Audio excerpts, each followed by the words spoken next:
Olá, eu sou a pastora Mari Foquesato e estamos juntos neste projeto de leitura da Bíblia e eu convido você para me acompanhar.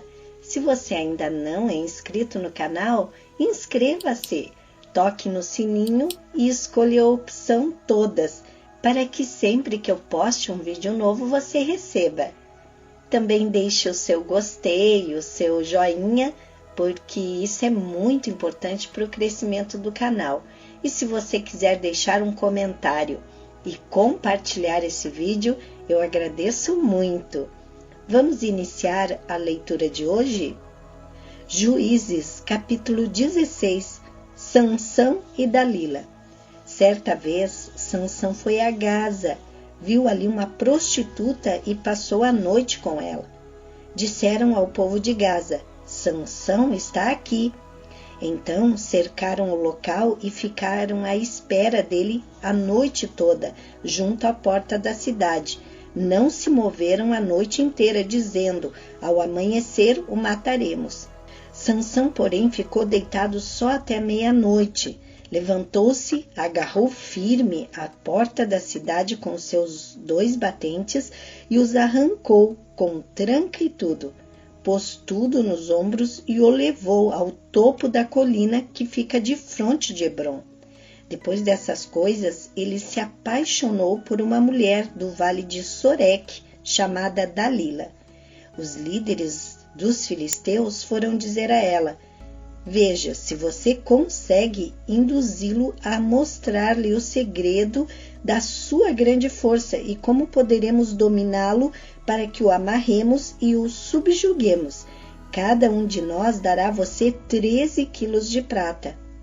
Depois disso, Dalila disse a Sansão: conte-me, por favor, de onde vem a sua grande força e como você pode ser amarrado e subjugado. Respondeu-lhe Sansão: se alguém me amarrar com 7 tiras de couro ainda úmidas, ficarei tão fraco quanto qualquer outro homem. Então os líderes dos filisteus trouxeram a ela 7 tiras de couro ainda úmidas, e Dalila o amarrou com elas. Tendo homens escondidos no quarto, ela o chamou: Sansão, os filisteus o estão atacando. Mas ele arrebentou as tiras de couro como se fosse um fio de estopa posto perto do fogo. Assim não se descobriu de onde vinha a sua força. Disse Dalila a Sansão: você me fez de boba, mentiu para mim.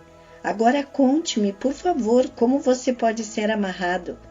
Ele disse: se me amarrarem firmemente com cordas que nunca tenham sido usadas, ficarei tão fraco como qualquer outro homem. Dalila o amarrou com cordas novas. Depois, tendo homens escondidos no quarto, ela o chamou: Sansão, os filisteus o estão atacando. Mas ele arrebentou as cordas de seus braços como se fossem uma linha. Disse Dalila a Sansão: até agora você me fez de boba e mentiu para mim. Diga-me, como pode ser amarrado? Ele respondeu: se você tecer num pano as 7 tranças da minha cabeça e o prender com uma lançadeira, ficarei tão fraco como qualquer outro homem. Assim, enquanto ele dormia, Dalila teceu as 7 tranças da sua cabeça num pano e o prendeu com a lançadeira. Novamente ela o chamou: Sansão, os filisteus o estão atacando. Ele despertou do sono e arrancou a lançadeira e o tear com os fios. Então ela lhe disse: como você pode dizer que me ama se não confia em mim? Essa é a 3ª vez que você me fez de boba e não contou o segredo da sua grande força. Importunando-o o tempo todo, ela o cansava dia após dia, ficando ele a ponto de morrer. Por isso, ele lhe contou o segredo. Jamais se passou navalha em minha cabeça, disse ele, pois sou nazireu desde o ventre materno. Se fosse rapado o cabelo da minha cabeça, a minha força se afastaria de mim e eu ficaria tão fraco como qualquer outro homem. Quando Dalila viu que Sansão lhe tinha contado todo o segredo, enviou esta mensagem aos líderes dos filisteus: subam mais esta vez, pois ele me contou todo o segredo. Os líderes dos filisteus voltaram a ela levando a prata. Fazendo-o dormir no seu colo, ela chamou um homem para cortar as 7 tranças do cabelo dele, e assim começou a subjugá-lo. E a sua força o deixou. Então ela chamou: Sansão, os filisteus o estão atacando. Ele acordou do sono e pensou: sairei como antes e me livrarei. Mas não sabia que o Senhor o tinha deixado. Os filisteus o prenderam, furaram os seus olhos e o levaram para Gaza. Prenderam-no com algemas de bronze e o puseram a girar um moinho na prisão. Mas logo o cabelo da sua cabeça começou a crescer de novo. A morte de Sansão. Os líderes dos filisteus se reuniram para oferecer um grande sacrifício a seu deus Dagom e para festejar. Comemorando a sua vitória, diziam: o nosso Deus entregou nosso inimigo Sansão em nossas mãos. Quando o povo ouviu, louvou o seu Deus. O nosso Deus nos entregou o nosso inimigo, o devastador da nossa terra, aquele que multiplicava os nossos mortos. Com o coração cheio de alegria, gritavam: traga-nos Sansão para nos divertir. E mandaram trazer Sansão da prisão, e ele os divertia.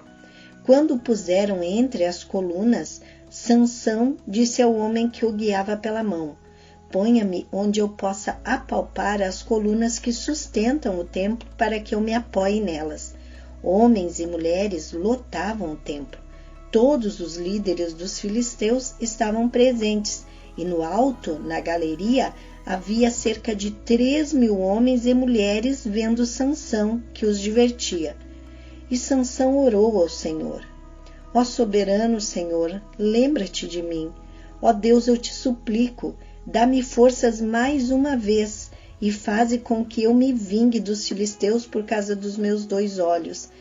Então Sansão forçou as 2 colunas centrais sobre as quais o templo se firmava e, apoiando-se nelas, tendo a mão direita numa coluna e a esquerda na outra, disse: que eu morra com os filisteus.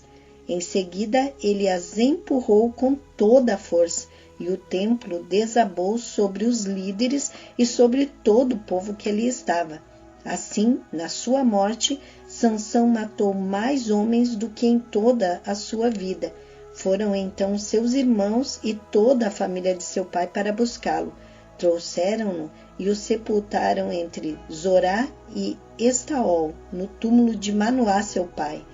Sansão liderou Israel durante 20 anos.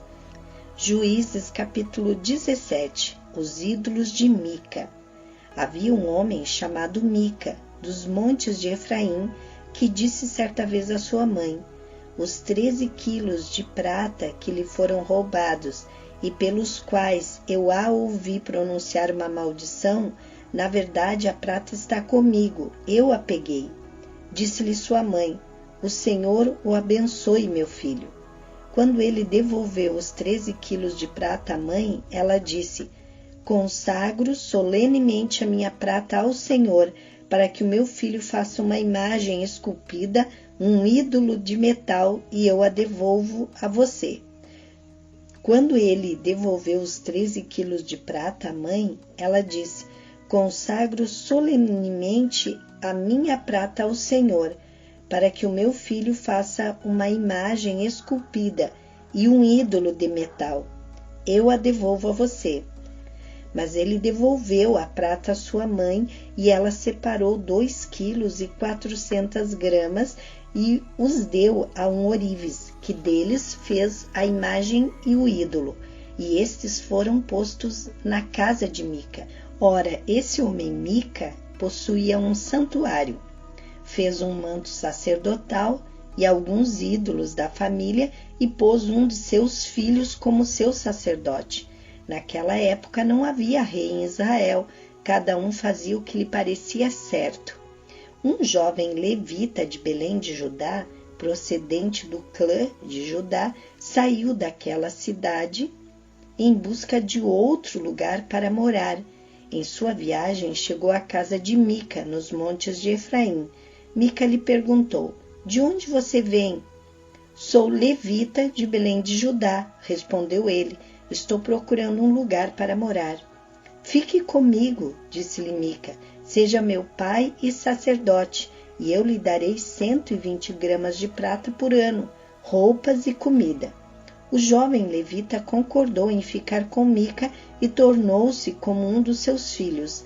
Mica acolheu o levita e o jovem se tornou seu sacerdote e ficou morando em sua casa.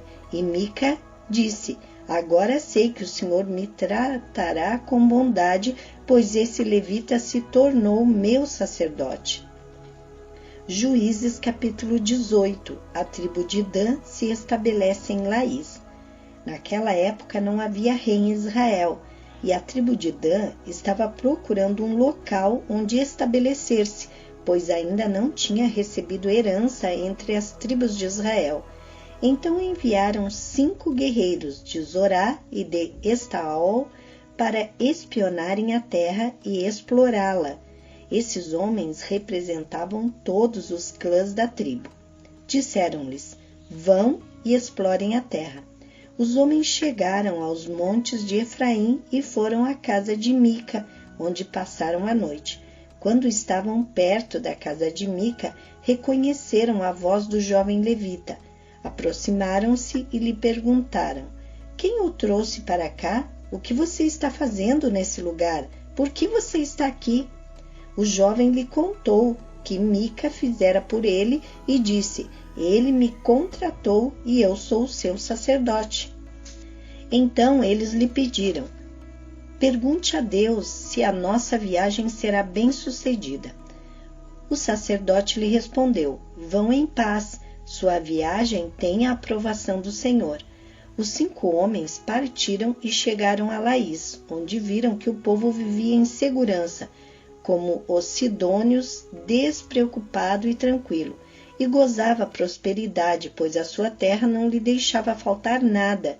Viram também que o povo vivia longe dos sidônios e não tinha relação com nenhum outro povo. Quando voltaram a Zorá e a Estol, seus irmãos lhe perguntaram: o que descobriram? Eles responderam: vamos atacá-los. Vimos que a terra é muito boa. Vocês vão ficar aí sem fazer nada? Não hesitem em ir apossar-se dela. Chegando lá, vocês encontrarão um povo despreocupado e uma terra espaçosa que Deus pôs nas mãos de vocês, terra onde não falta coisa alguma. Então 600 homens da tribo de Dan partiram de Zorá e de Estaol armados para a guerra. Na viagem, armaram acampamento perto de Kiriat Jearim, em Judá. É por isso que até hoje o local a oeste de Kiriat Jearim é chamado Mané Dan. Dali foram para os montes de Efraim e chegaram à casa de Mica. Os 5 homens que haviam espionado a terra de Laís disseram a seus irmãos: vocês sabiam que numa dessas casas há um manto sacerdotal, ídolos da família, uma imagem esculpida e um ídolo de metal?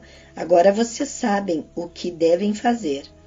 Então eles se aproximaram e foram à casa do jovem levita, à casa de Mica, e o saudaram. Os 600 homens de Dan, armados para a guerra, ficaram junto à porta. Os 5 homens que haviam espionado a terra entraram e apanharam a imagem, o manto sacerdotal, os ídolos da família e o ídolo de metal, enquanto o sacerdote e os 600 homens armados permaneciam à porta.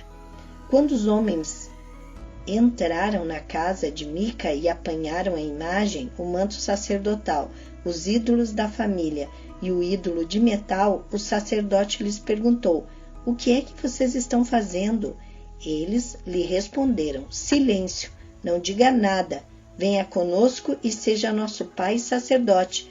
Não será melhor para você servir como sacerdote uma tribo e um clã de Israel do que apenas a família de um só homem? Então o sacerdote se alegrou, apanhou o manto sacerdotal, os ídolos da família e a imagem esculpida e se ajuntou à tropa, pondo os seus filhos, os seus animais e os seus bens na frente deles, partiram de volta. Quando já estavam a certa distância da casa, os homens que moravam perto de Mica foram convocados e alcançaram os homens de Dan. Como vinham gritando atrás deles, estes se voltaram e perguntaram a Mica: qual é o seu problema? Por que convocou os seus homens para lutar? Ele respondeu: vocês estão levando embora os deuses que fiz e o meu sacerdote. O que me sobrou? Como é que ainda podem perguntar qual é o seu problema? Os homens de Dan responderam: não discuta conosco, senão alguns homens de temperamento violento o atacarão, e você e a sua família perderão a vida. E assim os homens de Dan seguiram o seu caminho. Vendo que eles eram fortes demais para ele, Mica virou-se e voltou para casa. Os homens de Dan levaram o que Mica fizera e o seu sacerdote, e foram para Laís, lugar de um povo pacífico e despreocupado. Eles mataram todos ao fio da espada e queimaram a cidade. Não houve quem os livrasse, pois viviam longe de Sidom e não tinham relações com nenhum outro povo. A cidade ficava num vale que se estende até Bet-Reob. Os homens de Dan reconstruíram a cidade e se estabeleceram nela. Deram à cidade anteriormente chamada Laís o nome de Dan, em homenagem a seu antepassado Dan, filho de Israel. Eles levantaram para si o ídolo, e Jonatas, filho de Gerson, neto de Moisés, e seus filhos foram sacerdotes da tribo de Dan, até que o povo foi para o exílio. Ficaram com o ídolo feito por Mica durante todo o tempo em que o santuário de Deus esteve em Siló. Amém. Terminamos aqui a leitura de hoje e amanhã continuaremos a leitura do livro de Juízes. Tenha um dia vitorioso. Deus abençoe sua vida.